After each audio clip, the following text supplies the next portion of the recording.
এটাও কামরাঙ্গি চড়। না না, এটা ইন্ডিয়াতে ফিটিং হয়ে আছে আমাদের এখানে ফিটিং।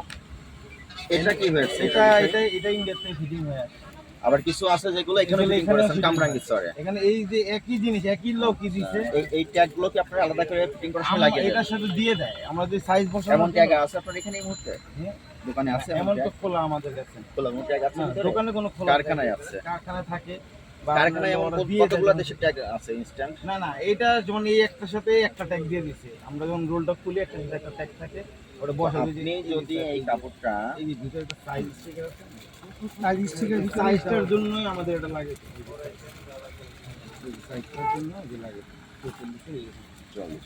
এক এক দেশের কিন্তু সাইজের মেজারমেন্ট এক এক রকম। যেটা পাকিস্তানে তৈরি হয়েছে তাদের মেজারমেন্ট একরকম ফলো করে, আমরা একরকম ফলো করি, কেউ সেন্টিমিটারে ফলো করে, ইন্ডিয়ায় একরকম। তো এটাও একই কথা। এখন আমি যদি বলি আপনি এখানে যদি একটা ট্যাগ বানিয়ে নেন মেড ইন ইউএসএ, এটা ইউএসএ হয়ে যাবে? না না, শুধু ট্যাগটা আপনারা কারচুপি করছেন, এটা করবেন না। ঠিক আছে, যেটা সত্য সেইভাবেই কাস্টমারদের কাছে বিক্রি করবেন। আপনারা নিজে সেলাই করেছেন, এটা আপনাদের কামরাঙ্গি স্টোর ঠিকানা দিবেন, মেড ইন বাংলাদেশ লিখবেন। আপনি কামরাঙ্গি স্টোরে তৈরি করে পাকিস্তান লিখতে পারবেন না, ইন্ডিয়া লিখতে পারবেন না।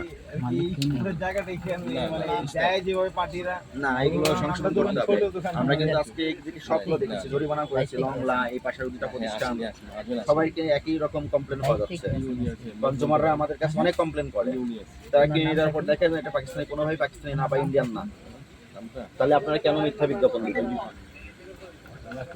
ঠিক না? এটা কত করে বিক্রয় করছেন?